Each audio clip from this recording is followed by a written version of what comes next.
माँ की अर्थी सजाई जा रही थी। लाल जोड़े में माँ बहुत सुंदर लग रही थी। माथे पे लाल बड़ी सी बिंदी, चूड़ी, बिछिया, पायल, नाक के रिंग, 16 सिंगार में माँ का पार्थिव शरीर मेरे समक्ष पड़ा था। मुझे विश्वास ही नहीं हो रहा था कि मात्र 51 साल में तुम चली जाओगी। लेकिन क्यों माँ? जब तक तुम जीवित रही तब तक 16 श्रृंगार कभी नहीं किया। उफ, लेकिन आज जीवन की कठिन तपस्या अब प्रारंभ हुई मेरी। जब मेरे बड़े भैया भाभी को ये कहकर हमारे पास रख जाते हैं कि शनिवार को आऊँगा और सोमवार को सुबह चला जाऊँगा। आप सबकी देखभाल करेगी शिल्पा, ठीक है पापा? बेचारे पापा क्या कहते, खुद मरुस्थल के तपते रेत पर चल रहे। माँ अपने उत्तरदायित्व से मुक्त हो गई थी, लेकिन पापा, 2 साल बड़ा भाई और मुझे अकेलेपन के आग में जलने के लिए छोड़ गई थी माँ। खैर, हमारे पास भाभी का रहना ना रहना एक ही बराबर ही रहा। चूँकि सुबह में नाश्ता बनाकर पापा और भाई को खिलाती, तब कॉलेज जाती मैं। दोपहर के 3 बजे वापस आने पर पापा को देखती कि भूखे प्यासे हैं। पापा को खाना खिला देती, फिर भाई कॉलेज से आता, फिर उसे खाना देती, तब जाकर थोड़ा बहुत आराम कर पाती। भाभी के रहने से कोई सुख चैन नहीं था। पापा, आप मेरे कॉलेज से आने के पहले दोपहर में भूखे क्यों बैठे रहते हैं?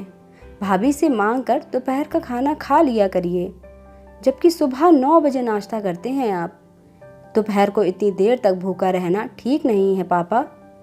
मैं उपालंब वश बोली ताकि पापा मेरे न रहने पर अपना ख्याल रख सकें। कोई बात नहीं बेटा, बहू भी दोपहर का खाना बना आराम करने चली जाती है और मैं उसे परेशान नहीं करना चाहता। उसके कमरे में एसी चलता है ना, इसलिए 1-2 बार आवाज़ भी देता हूँ, लेकिन बहू सुन नहीं पाती शायद। पापा की बात से दीनहीन और करुणा का आभास हुआ है। समझते देर न लगी मुझे कि भाभी जानबूझकर पापा को दोपहर में खाना नहीं देती हैं। खैर, ऊपर वाले की आवाज़ में शोर नहीं होता। जब भगवान आवाज़ देते हैं ना, तो किसी को भी नहीं बख्शते। अब यही होने वाला था। घर में बिजली का बिल आया था, पूरे 42,000 का। माँ को गुजरे 4 महीने हो चुके थे और इन महीनों में पापा को याद ही नहीं रहा बिल को जमा करना। पापा सकते में हैं, कितनी बड़ी लापरवाही हो गई है। आज सरला होती तो समय अनुसार जमा हो जाता पैसा। हर महीने तत्पर हो बिजली का बिल जमा करवाती थी। वैसे जमा तो करना ही है।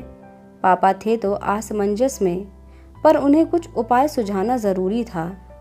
इसलिए मैंने कहा, पापा आप भैया से फ़ोन करके बोलिए ना, किसी दोस्त के माध्यम से बिजली का बिल यहाँ का जमा करवा दे वो, नहीं तो पावर कनेक्शन कट जाएगा। मैं पापा को परामर्श देती हूँ ताकि कुछ उपाय हो जाए। पापा भैया को फ़ोन लगाते हैं। धीरज बेटा, उधर से भैया। जी पापा, सादर प्रणाम। बेटा, एक प्रॉब्लम आ गई है, उसे ठीक करा दो। तुम्हारी माँ के जाने के बाद से भूल गया था। हाँ हाँ कहिए पापा, उधर से भैया बोल पड़े। पापा कहते हैं, 42,000 का बिजली का बिल आया है। कल ही सुबह तक जमा कराने का अल्टीमेटम दिया हुआ है, इसलिए तुम जमा करवा दो बेटा। जब आते हो तब पैसा तुम्हें लौटा देंगे हम। ओके पापा, ऑनलाइन पैसे को जमा करा देता हूँ, आप चिंता ना करें, कहकर भैया फ़ोन रख देते हैं। शनिवार को भैया आते हैं और चाय पानी के बाद तुरंत पापा से अपना पैसा वापस मांग बैठे। अरे बेटा, बैंक से पैसे निकालना भूल गया था, कल निकाल कर दे देता हूँ। इतना सुनना था कि भैया को मिर्ची लग गई। विफर पड़े पापा पर, ज़ोर से चिल्ला कर बोले, पापा हमको बेवकूफ़ समझते हैं आप। 5 दिन पहले के जमा किए हुए पैसे को आपको लौटाने की नीयत नहीं है। कल रविवार को भला कौन सा बैंक खुला रहता है? पापा को भैया से ऐसे बकवास की उम्मीद कतई नहीं थी। पापा भी एकदम से हीरो बन तंज कसते हुए बोल पड़े, अच्छा बेटा, तुम पुत्र नहीं कुपुत्र हो। रोज़ फ़ोन पर तुम्हारी और बहू के द्वारा कही गई बात और बकवास सुनता हूँ, इसलिए तुम बहू को यहाँ हमारी देख रेख के बहाने रख गए हो कि कहीं ये मकान तुम्हारे छोटे भाई या बहन के नाम ना लिख दूँ। कहते रहते हो बहू से वहीं डटी रहना, हमें अपना हक नहीं छोड़ना है। कब पापा का मन बदल जाए कोई ठीक नहीं है।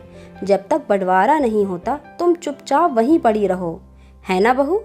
तुम्हारा पति यानी कि मेरा कपूत यही सब बोलता है ना तुमसे? सब सुनाई पड़ता है। बहरा नहीं, मैं ना ही अंधा हूँ। जो इतना अधिक बिजली का बिल आया है ना, सब तुम्हारी धर्म पत्नी की वजह से ही आया है। 24 घंटे एसी चलाती हैं। तुम दोनों पति पत्नी कान खोल कर सुन लो, इस मकान का 3 हिस्सा होगा। भाभी को काटो तो खून नहीं, सब पका के रह गईं। और भैया सोच भी नहीं सकते थे कि पापा ऐसा जवाब देंगे। पापा का जवाब सुन भैया भारी कदम से अपने कमरे में चले जाते हैं और भाभी भी खिसक जाती हैं। हम दोनों भाई बहन भी अपने कमरे में चले जाते हैं। दूसरे दिन पापा खुद ही जाकर एटीएम से 2 बार 20-20 हज़ार निकाल लाते हैं और 2,000 मिलाकर रख देते हैं भैया को देने के लिए। सोमवार की सुबह भैया जाने के पहले पापा को प्रणाम करने के लिए आए। पैर छूते हैं। पापा उनके हाथ में पैसा थमाकर मुंह फेर लेते हैं। भैया के लिए पापा का मुंह घुमा लेना असहनीय हो रहा था। कातर आवाज़ में भैया कहते हैं, पापा आप आशीर्वाद नहीं दीजिएगा। पैसा लौटाते हुए भैया पापा का हाथ पकड़ लेते हैं। पापा कुछ तो बोलिए, आपको खुश देखना चाहते हैं हम। बहुत अनुनय विनय करते रहे भैया, पर पापा टस से मस नहीं हुए। पैसा वहीं ज़मीन पर गिर जाता है। अंततः पापा का दिल पिघला है। चलो सब ठीक है, हम तभी खुश होंगे जब तुम बहू को अपने साथ ले जाओगे वहाँ। बहू यहाँ ज़बरदस्ती का रिश्ता निभाए जा रही है। तुम्हारे भाई बहन के लिए कुछ नहीं करती वो। तुम्हारे छोटे भाई बहन की कभी माँ नहीं बन सकती वो। ठीक है पापा। दरवाजे पर खड़ी भाभी भी सब सुन रही थी। उनका मुंह लटक गया था। फिर भैया भाभी को लेकर अपने पोस्टिंग वाले शहर चले जाते हैं। पापा हम दोनों के लिए माँ बन गए हैं। सब्जी दाल बनाकर जाती हूँ कॉलेज। आने के बाद पापा चावल कुकर में चढ़ा देते हैं। हम भाई और पापा गर्मा गर्म खाते हैं। आज पापा नहीं हैं। आज भी उस दिन का उनका प्रबुद्ध रूप मानस पटल पर अंकित है। आज मैं मथुरा के एक कॉलेज में हिंदी की लेक्चरार हूँ। मेरी माँ के प्यार से वंचित हो गई थी मैं, पर मेरे पापा ने माँ बनकर संभाल रखा था मुझे। दोस्तों, अगर आपको ये कहानी पसंद आई हो तो प्लीज़ वीडियो को लाइक कीजिएगा और चैनल को ज़रूर सब्सक्राइब कीजिएगा। Thanks for watching.